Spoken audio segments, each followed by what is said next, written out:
welcome to The Trend. I'm Rebecca Granet. Well, my guest today has millions of followers and pretty much just does everything. Between her executive producing, her acting, her writing, the list goes on and on and on. So the best way I think to describe her is just really to say her name, because I am joined today by Anna Akana, who is also, by the way, starring in a brand new YouTube original series called Youth and Consequences, which is out now. And Anna, we are so happy to have you here today. So thanks for joining us. Yeah, thanks so much for having me, Rebecca. So let's jump right into it and talk about the show first. Congratulations, it just came out yesterday. Yes, it did. Thank you so much. So tell me, you described this show as sort of like a dream come true for you. Tell me why it's so close to your heart. Well, I love teen shows. I grew up with Smallville, Gilmore Girls, 90210, and I'm slowly aging out of the ability to play a high schooler. And so not only, thank you.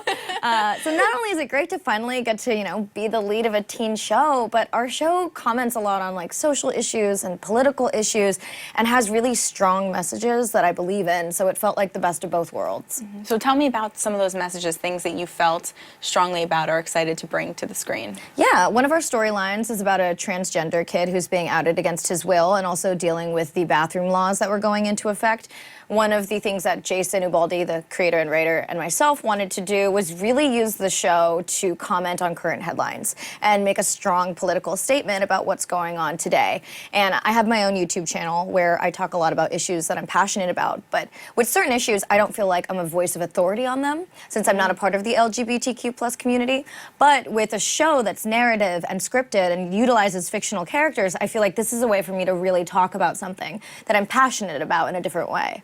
Oh, look at that. I like that so much. So you get a chance to, through a character, get a chance to explain a different side of life that you want to comment on. Absolutely. And it's not necessarily like Anna Akana on her YouTube channel trying to inject herself into like this community, but using the story to really send a message. All our experiences. Yeah. I like that. So tell me about your life, what the life of Anna really is like, because I mean, just in looking at all the projects that you're doing, it's just so much. Like, I don't, I'm like, does she sleep? Does she eat? Like, when does she live? Like, how do you prioritize and say, okay, this is what I'm going to do today, and this is what I'm going to spend time on, pay attention to, etc.? I love organization and time management. Like, I walk into an Office Depot and I shiver inside, and I get so much pleasure from like touching blank paper. Like, I really do love that kind of stuff. I am so like this too. Just so I know. Like, when I go to like a Staples or something, I'm like, oh my gosh, pens. Doesn't it look so good? Like the color coordination, you're just like, oh my god. Lighters. Yes. Okay, sorry. I was like, yes, I'm so with you. Okay, good. So you get it. 100%. Yeah, and my dad was like this military guy who like forced me to like be very accountable for my time and very organized. And my mother was a homemaker who was very artistic. So I feel like I got the best of both worlds of she would force me to be very creative and like do art and cross stitching and painting. And my dad would make me be in like one sport and play one musical instrument and like bullet journal all the time. And so, I mean, I'm very accomplishment based. That's kind of, unfortunately, how I define a lot of my identity and self-worth, which I'm trying to work on. But it's enabled me to really be quite a prolific and productive person.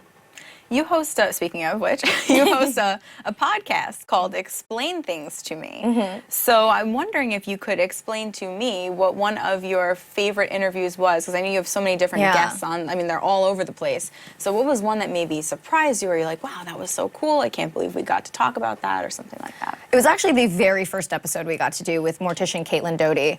She has a couple books out, but she paints the dead. She also like prepares funerals. She's got a very different outlook on death and how we treat the dead. And I didn't know this before, but we didn't have what we know as traditional funerals always. It's only a couple hundred years old.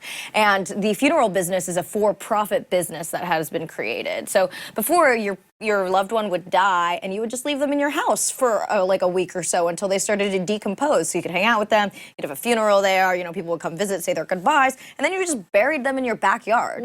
Yeah. And after I think she said it was World War I or World War II, I can't recall which, but then people started realizing there was a way to make money off of dead bodies by being like, I have this beautiful casket you can put your loved one in. If you really love them, you would give them a really nice proper burial. And so that became a whole thing for capitalism.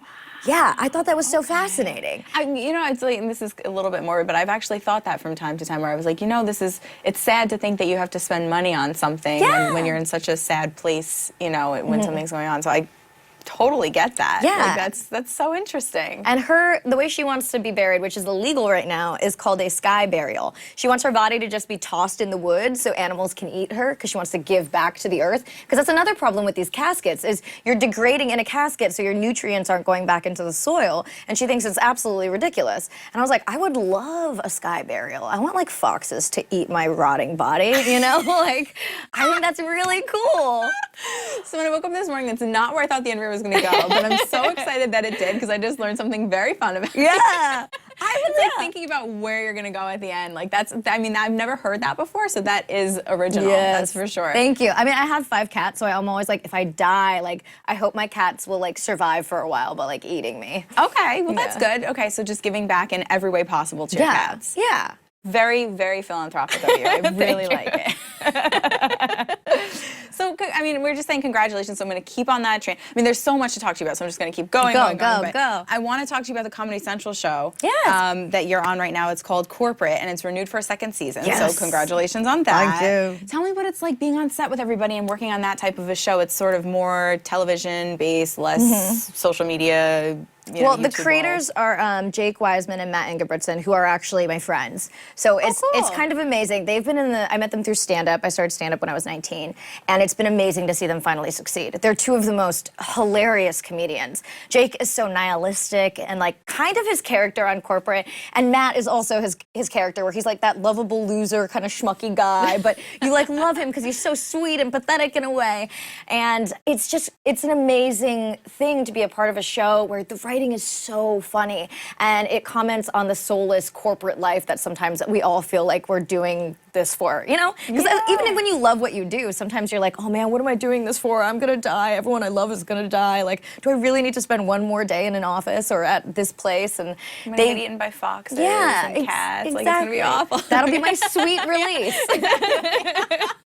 So it's great. I mean, I really believe in them. I really believe in that show, and I feel really honored to be a part of something so funny. Yeah, and it's being received really well, so that's really, really special too. Let's really go there. Today is International Women's Day, so it's very exciting for us. Yes. Tell me you are the YouTube Spaces Women's Program. You're the creative director. I am. So tell me like what that's about and what your involvement is with that. Yeah, so I partnered with YouTube, I believe it was last year, if not the year before, on a women's initiative where they had a bunch of female creators. They gave us the funds to make our own projects, whatever that might be, as long as the messaging was empowered women. So mine was about if women ruled the world, and it was a short film where everything had kind of been reversed, and we were at the top of the matriarchy. But my message was ultimately, as long as there's an imbalance, it's not true feminism. So all the women in this world were like super and very sexist and awful to men. Because I am a feminist in the sense that I do really want there to be an equality, because I do feel like men in their own right are oppressed. They're not allowed to feel emotions. If you cry, you know, people call you a I feel like there's a lot of toxic masculinity that's imposed on men in a societal way, and if we could just learn to embrace both our masculine and feminine sides, there would be a lot less violence in the world. But yeah, I partnered with them. I mentored a few of their female creators. I got to review all of the shorts that were made and give notes and stuff like that. And it's just kind of been like a really amazing experience that they're highlighting women and women of color and women in the LGBTQ+ community and giving us resources to make more stuff. And you sort of embraced that role of being outspoken, really on many topics, but really standing up for women, women's rights, and then also other topics as well. I wanted to sort of give you the floor for a second and say, because I know that your YouTube channel is great. It's like you watch all this different stuff and you're like, okay, like what am I in the mood for today? And then you get to learn a little bit about you and like how you feel about certain things. So what's on your mind now? Like what's something that you wish that you could or you want to talk about, or something that's like been on your mind recently that you maybe want to vent about a little bit? I mean, I vent a lot. Yeah. So I perhaps seek validation a little too much. No. But I've been going through a breakup recently, and so one of the things that I've been thinking of is like, maybe I'm a little too obsessed with being in a relationship, because I haven't been single since I was 15. I've always found someone and been like, I like you, let's do this. And I'm now 28, and I haven't spent 3 months on my own. And so it's kind of been like, you know, should I actually like hold a no dating rule and try to be an independent woman who doesn't need the validation of being in a relationship to make myself feel good? Because love is a distraction from all of our existential loneliness. And as a woman, you know, we have the biological clock of, do I actually want kids? If I want kids, I have to meet someone and have kids by like 34. Otherwise, it's unsafe for my body. That means I have to be with someone like now. So we're together for 5 years before we get married. And it just feels like there's so much pressure around this decision that maybe I've been letting that kind of rule my life and letting a lot of stuff fly that I otherwise wouldn't have. But at the same time, I don't want to deny myself love because of some extreme viewpoint that I should be doing something else. So I'm trying to like toe that balance of like what is actually healthy.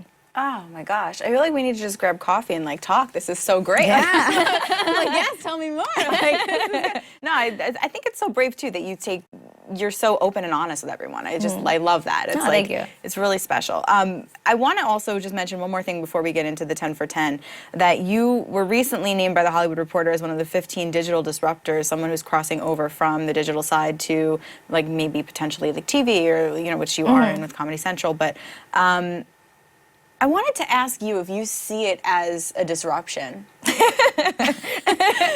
No, I think I just liked the alliteration, I'm not gonna lie. Right? Yeah, I also don't feel like I'm a crossover star or whatever, however the phrasing was, because I started in stand-up and acting. It's just YouTube that took off for me. I was doing everything at the same time, and YouTube's just the place where I was able to find an audience because Asians don't see a lot of representation in mainstream media. And so I built a following on digital mostly because people who looked like me finally saw someone like themselves on a screen, and they really jived with it.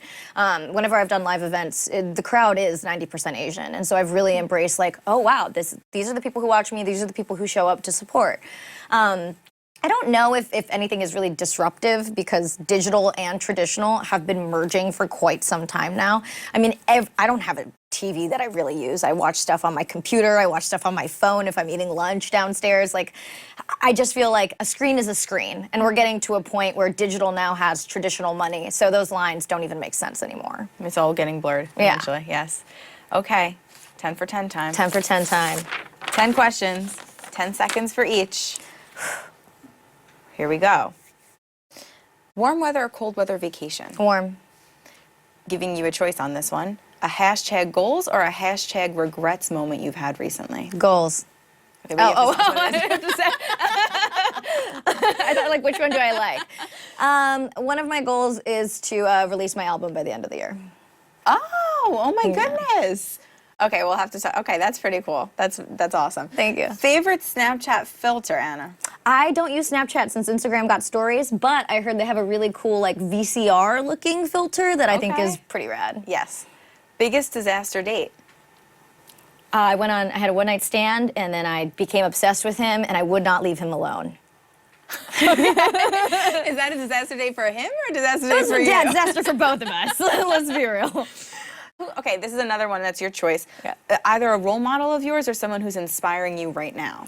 Ooh. Which could be both, but. Oh man, yeah. Someone who's inspiring me right now. Well, Jennifer Lawrence always inspires me, but she's inspiring Okay, wait, me right hold now. on. Why? I just love her career. Like, everything she's been in is so cool. She seems like so good and down to earth, and maybe it's all a facade, but I think she's cool. Are you aware of her reality show obsession? Yes. Okay, just wanted to That's make sure the only thing that makes me be like, but I still love her for it.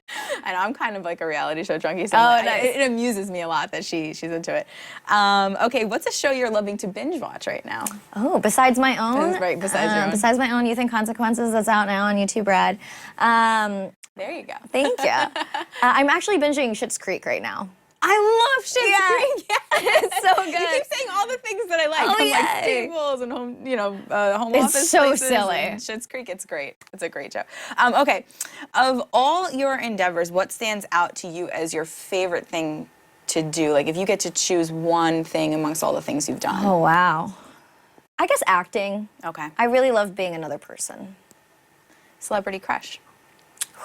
What's that boy's name from Call Me By Your Name? Timothy something. He's cute. He's real cute. Timothy something. Yeah, Timothy Chabalilele. I don't know. It's like a French last name. I can't pronounce it. I can spell it. I can't. We'll get the pronouncer. We'll get it together for you. All right, a way in which you think you're most like your character on Youth and Consequences. Ooh, we both have a very strong moral sense. Whenever someone's wronged a friend of mine, I get pretty revengey. Okay. Yeah. I'm gonna give you, before your 10th one, I'm gonna give you a bonus one. Ooh. Advice for people who are looking to break into the digital sphere as far as YouTube channels and things like that, that may not know how to get it off the ground or get attention for their platform. Unfortunately, YouTube is a cesspool of oversaturated content, so I wouldn't worry about being noticed, but rather about making good stuff that you really like. Because, I mean, Broad City was a web series that had no views, but all it took was Amy Poehler to see it for it to become a TV show. So it's not about how many eyeballs you have, but if you have the right eyeballs. The right eyeballs. Last one, a project you would like to tackle in the future, something that you haven't done yet that you can't wait to get going. Really want to write and direct a film. Okay. Would it be a sci-fi? No, because sci-fi is very expensive, and I learned my lesson about trying to make sci-fi with no money. Okay. I think it would be like a thriller or a comedy. I like it. Well, I'm sure we all can't wait for that. And Anna, you're just so fun. Like I said before, it's like you need to just get coffee and hang out with you because it's just like make it red way wine fun. and we'll do it. Red wine? Yes. I'm in. Yeah. That's a deal. We'll remind everyone that YouTube read their original series, Youth and Consequences. This lady stars in it. Go check her out. And of course, follow her on all her different channels and social media handles for more on everything that Anna is doing right now. So thank you so much for hanging out with us. Thank you so much, Rebecca. It was a pleasure.